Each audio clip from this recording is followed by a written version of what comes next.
Solis was a company founded over 20 years ago doing security in the banking sector. Very focused on small community banks, credit unions, etc. About 6 years ago, we got heavily into incident response. We then became the primary incident response team for CFC Underwriting, a large global insurer. From there, we had done so well doing our incident response work that they ended up acquiring us and became their incident response and managed security arm for the business. As a CISO, I'm responsible for our internal security, and that's critically important for us. But additionally, I run our managed security practice. We're a global MSSP that handles full scope security from technology-based solutions all the way through GRC, consulting, offensive security, etc.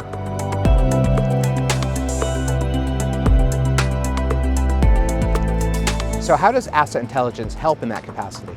Asset intelligence does a couple things for us. As dealing mostly in the SMB space, these companies don't come to us with really any knowledge of what they have within their networks, right? So, I mean, it could be a 3-system network that, you know, they have a 4th system online, but they didn't know it, or it could be 20,000 systems and they really have no hold on what they've grown over time and it's spiraled out of control and they have no idea what's going on. So for us to be an effective cybersecurity partner, we need to understand the lay of the land from their asset inventory, but even deeper than that, what's on the assets, what's going on with the assets, how long have they been online, are they patched, are all the tools on those things, are they up to date?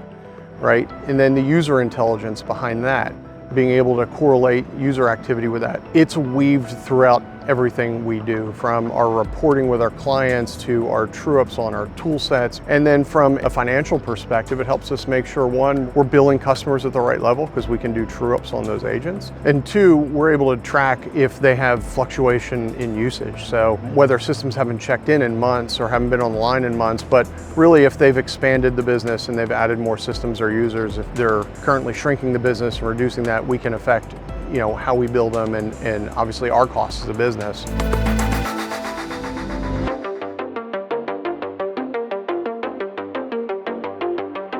So why did Solis choose Sevco?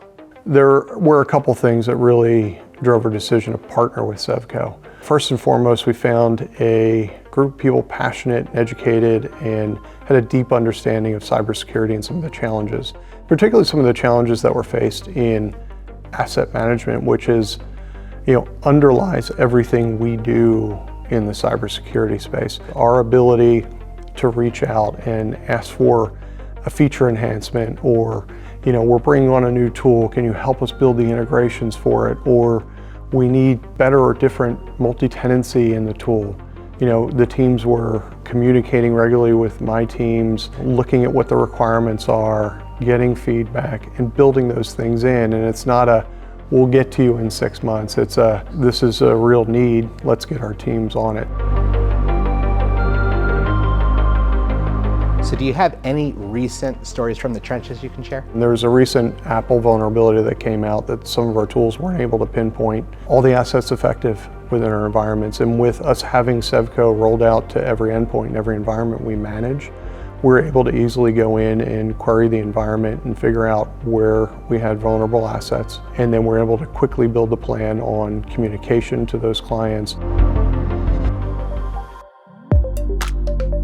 So what's your favorite Sevco feature? Going back to natural language query, that's been fantastic for us. This has allowed our analysts to go in and query data without having to learn, you know, particular search strings, things like that. They're able to find things quickly and easily across the orgs. Secondly, the architecture of Sevco from the beginning was API driven and absolutely critical to our business. One of the things we evaluate now for every tool we look to bring in. The most frustrating thing in growing a business and running a business like this is I have data in a system and I can see it in the UI, but I can't access it programmatically. It makes it hard for us to go in and automate and make things more efficient and be able to reduce that analyst overhead where they can be doing more proactive things for our customers. So Sevco being an API-driven product and API-first architecture has been super critical for us.